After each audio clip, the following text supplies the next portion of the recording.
Okay, so maybe you've got a riding mower, like a Husqvarna,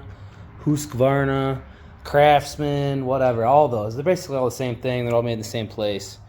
Same two companies or something like that. But anyways, maybe for some reason you need to do maintenance, or you have a really tricky slope where you need to get a good lean on it and your seat keeps coming off, or you happen to have a little kid who wants to slowly and safely on flat ground drive a little riding mower, and they don't weigh enough to turn the to trigger that safety, and the tractor keeps shutting off and making it a pain in the butt.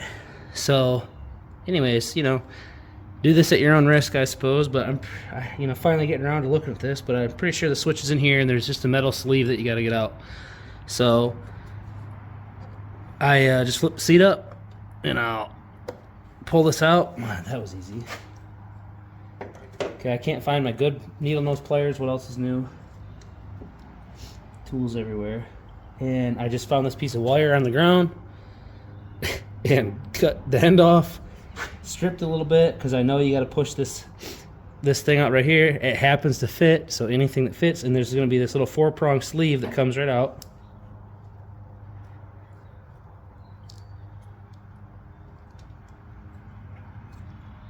Somehow. Oh, there we go. Okay, you see the difference? Back, see those now? And then you literally just look at these. This is all I could find. I got $50 pair of needle nose, and all I can find is these little dinky ones. And then you just slide that right out. That's your whole deal. That's it. So now, in my case, supervised, my child can now tote around on this thing and go 5 miles an hour and feel like she's driving something that, she can't crash into a tree very easily. Now, I'm not 100% sure for the sake of just testing here. I'm going to turn this thing on. The clutch will still need to be used, or brake. So let's just turn this on. I'll put the parking brake on, but there will be no weight in the seat, and I will not sit in it. Let's see what happens.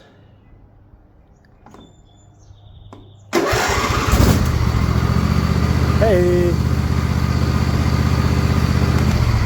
Well, I know somebody who's going to be a lot happier, and somebody, me, who's going to be a lot less frustrated dealing with that nonsense. So now, what I'm going to do is just, let's see, how much slack does this thing have? Okay, so it can go, I can either pull it back through here, or I could get a zip tie or something like that and run it through here and stick it go through these holes here, or just tape it up and cram it down here by the gas tank. I think I'll look at it in a second. Okay, so, not the best machine I have, and I don't really care that much. It doesn't take that much abuse. It's not like we're jumping it or anything. So I just backfed it through the hole. Got a piece of duct tape, can't even find electrical tape, and just put a little piece around the fuel line, a little piece around this cord, and then it's unaffected by the movement of the seat. And with how fast these go, and how much air they don't get when you're jumping it, that should be perfectly fine. But then, like I said, parking brake's on.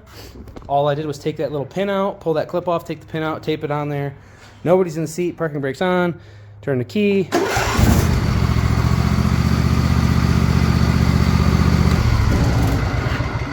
That's it. That's the video. This will work on nearly all of these, common riding lawnmowers. This one's a little bit older, but even I have a Husqvarna riding lawnmower. I have a Husqvarna GT, which is a garden tractor variety. All those pins are the same. You start looking around, you have experience with these. You notice that the ignition switches, the hour meters, the throttle, the seats, the pins, the fuel tank even, they're all the same. So, once you start figuring out one thing for these, Next thing you know, it's a good way to fix it on, you know, half a dozen other contractors or a dozen or something like that. So there you go. That's the video.